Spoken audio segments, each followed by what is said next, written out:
Sir, ఈ మధ్యకాలంలో కొన్ని సర్వేలు వచ్చాయి. ఆ సర్వేల్లో వచ్చే ఎన్నికల్లో వైఎస్ఆర్ కాంగ్రెస్ పార్టీ అధికారంలోకి రాబోతుందనే రిపోర్ట్లు వస్తూ ఉన్నాయి. జగన్మోహన్ రెడ్డి గారిని మళ్ళీ ముఖ్యమంత్రిగా చూడాలని కూడా ఆ సర్వేల్లో జనం కోరుకుంటున్నారని తెలిసింది. మీరు ఏమనుకుంటున్నారు సార్?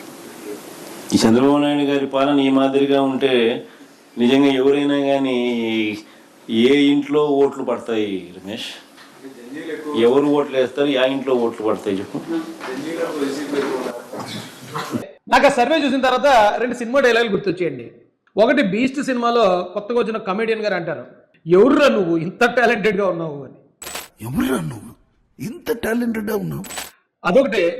రెండోది కొంచెం పాత సినిమా అబ్బాయి గారిలో కోట శ్రీనివాసరావు గారు బెల్లం బట్టికి నిప్పట్టుకుని తగలడిపోవడం వల్ల 2 లక్షల లాభం, కొబ్బరి బొండాలు చెరువులో పడి చేపలు తెచ్చిపోవడం వల్ల 3 లక్షల లాభం అంటాడు ఆయన. బెల్లం బట్టికి నిప్పంటుకోవడం వల్ల వచ్చిన లాభం 2 లక్షలు, వడగాలి వలన కుప్పలు కొట్టుకుపోవడం వల్ల వచ్చిన లాభం 1,500,000. నాకు ఈ సర్వే రిపోర్ట్ చూసిన తర్వాత అదే అర్థమైంది. ఎందుకంటే బెల్లం బట్టి నిప్పంటుకుంటే నష్టం వస్తుంది కానీ లాభం రాదు. అలాగే వైసీపీకి 4% ఓటింగ్ పెరిగిపోయింది, వైసీపీ గెలిచేయబోతుంది అని చెప్తున్నారు. ఏంటంటే కారణం, మాజీ మంత్రి జోగి రమేష్ ఒక ఆడ కూతుర్ని దారుణంగా మోసం చేశాడని సొంత కోడలే బయటకు వచ్చి దుమ్మెత్తి పోస్తుంది. అయినా కూడా అలాంటి వాళ్ళ మీద ఏ చర్యలు తీసుకోకుండా మా వైసీపీ వాళ్ళు ఇంతే అనే జగన్ గారి నైజం చూసి 4% పెరిగిందా? లేదా ఈ మధ్య అవినాష్ రెడ్డి గారు అని ఒక ఎంపీ గారి ఇంటి మీద ఈడీ దాడి చేసి బాబాయ్ హత్య కేసులో 40 కోట్లు ట్రాన్సాక్షన్ జరిగిందట, ఏటయ్యా పరిస్థితి అని కేంద్ర దర్యాప్తు బృందం వచ్చి సెట్టింగ్ చేస్తే 24 లక్షల రూపాయలు క్యాష్ దొరికింది. బాబాయ్ హత్యలో వేళ్లే ఉన్నారని కేంద్ర దర్యాప్తు సంస్థలు చెప్తున్నాయి, అందుకని 4% పెరిగిందా? లేదా కార్మూర్ నాగేశ్వరరావు అని ఒక మాజీ మంత్రి లెక్కర్ స్కామ్ చేసి 400 కోట్లు కొట్టేశాడనే కారణంతో అతను అరెస్ట్ చేశారు, దానికోసం 4% పెరిగిందా?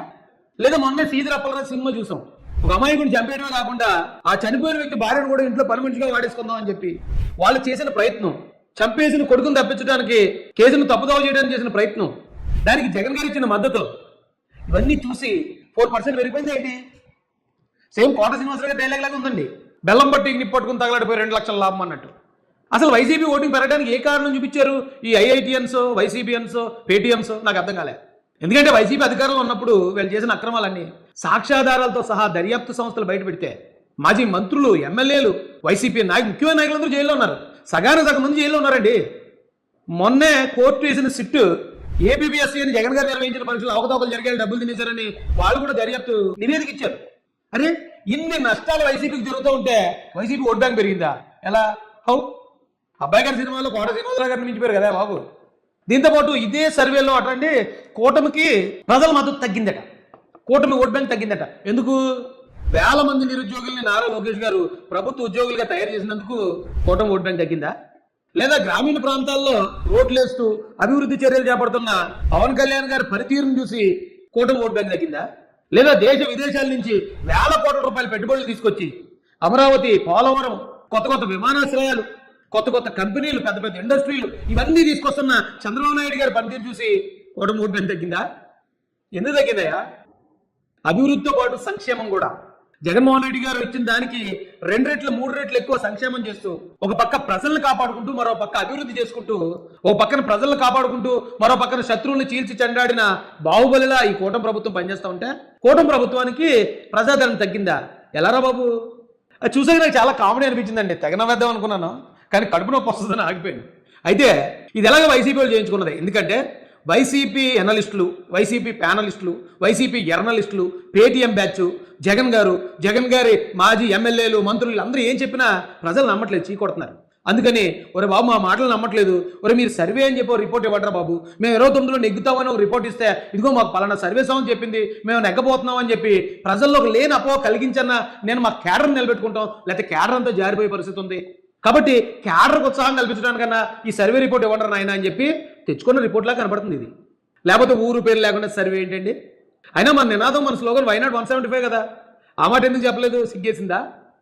ఎందుకంటే 2024 ఎలక్షన్ ముందు ఇంతకన్నా చాలా సర్వేలు చెప్పేసి జగన్ గారు గెలిచేస్తున్నారని వైనాట్ 175 అని.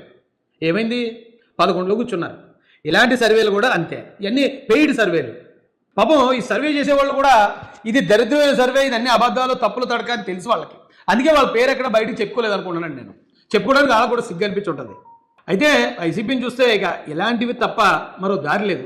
నిస్సహాయ పరిస్థితిలో ఉంది వైసీపీ. గెలుపు వాళ్ళకి కనుచూపు మేరలో కూడా కనిపించట్లేదు. గెలవడానికి, ప్రజలకు చెప్పుకోవడానికి బలమైన పోటీ ఒక్కటి కూడా లేదు వాళ్ళ దగ్గర. ఇక నెగిటివ్లు అయితే చెప్పక్కర్లే. వందల వేల నెగిటివ్ పాయింట్లు ఉన్నాయి వైసీపీ దగ్గర. కాబట్టి ఇలాంటి ఫేక్ సర్వేలు, ఫేక్ అనాలిసిస్లు మనం ముందుకు తీసుకురావడం తప్ప పాపం ఇంకా వాళ్ళకి అంతకు మించి వేరే దారి అయితే లేదండి. ఎందుకంటే ఆ పార్టీ సస్టైన్ అవ్వాలంటే గెలవడం అనేది కళ, అది పక్కన పెట్టండి, కనీసం అది ఒక రాజకీయ పార్టీగా ముందుకు సాగాలి, కొంతమంది కేడర్ దానికి ఉండాలి అనుకుంటే మాత్రం ఖచ్చితంగా ఇలాంటి తప్పుడు సర్వేలు, ఫేక్ న్యూస్లు ఇలాంటివి స్ప్రెడ్ చేసుకుంటే తప్ప ఇక వైసీపీ పార్టీ మనుగోళ్ళలో ఉండే అవకాశం లేదండి. జై భీమ్, జై భారత్, జై జై మహాసన, జై తెలుగుదేశం, జై చంద్రబాబు, జై జై లోకేష్ అన్న.